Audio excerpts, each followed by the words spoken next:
ज़्यादातर लोगों के पास जो हेल्थ इंश्योरेंस का डिसेंट कवरेज है, वो वैसे लोगों के पास है जो कि प्राइवेट सेक्टर में जॉब करते हैं।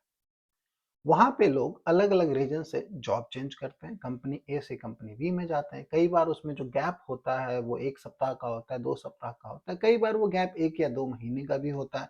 अलग-अलग रीजन से चाहे कोई खुद से गैप ब्रेक ले या फिर उनकी रिलीजिंग डेट और जॉइनिंग डेट में गैप हो। अब इस पीरियड में हेल्थ इंश्योरेंस का जो कवरेज होता है, वो अप्लाई नहीं होता है क्योंकि कंपनी ए जहाँ पे आपने जॉब फिनिश किया, उसका हेल्थ इंश्योरेंस वहीं खत्म हो जाता है जिस दिन आपने जॉब छोड़ा।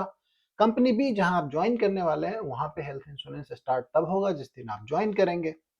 अब इस 1-2 महीने या 1-2 सप्ताह के कवरेज का जो रिस्क ना है, कवरेज नहीं होने की वजह से क्या हमारे इंश्योरेंस रेगुलेटर्स को इस पे ध्यान नहीं देना चाहिए कि जो एग्जिस्टिंग कंपनी है, करंट कंपनी है, जिसके और उसने जिस इंश्योरर के थ्रू इंश्योरेंस करवा रखा है, वो एम्प्लॉयी को ऑप्शन दे कि भाई आप इस महीने के 1 महीने के कवरेज के लिए आपको इतना प्रीमियम पे करना पड़ेगा। अगर आप करना चाहते हैं तो आपका कवरेज 1 महीने तक कंटिन्यू रहेगा।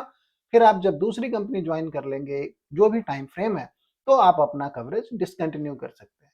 मैं अनलिमिटेड कवरेज की बात नहीं कर रहा हूँ कि कंपनी ए 2 महीने, 4 महीने, 6 महीने का कवरेज रखे।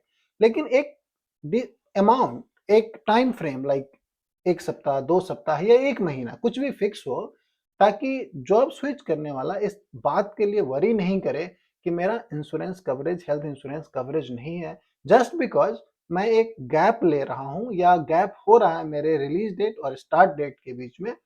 अगर आपको लगता है कि हमारे इंश्योरेंस रेगुलेटर्स को इस पे ध्यान देना चाहिए, प्लीज़ कमेंट करके बताएँ और मैं अलग-अलग तरीके से इंश्योरेंस रेगुलेटर को इस बारे में लिखा हूँ, उनका कोई रिस्पॉन्स नहीं आया है। तो आप भी चाहते हैं कि अगर ऐसा हो, तो प्लीज़ कमेंट करके बताएँ। Thank you for watching this video. Please like it. Thank you.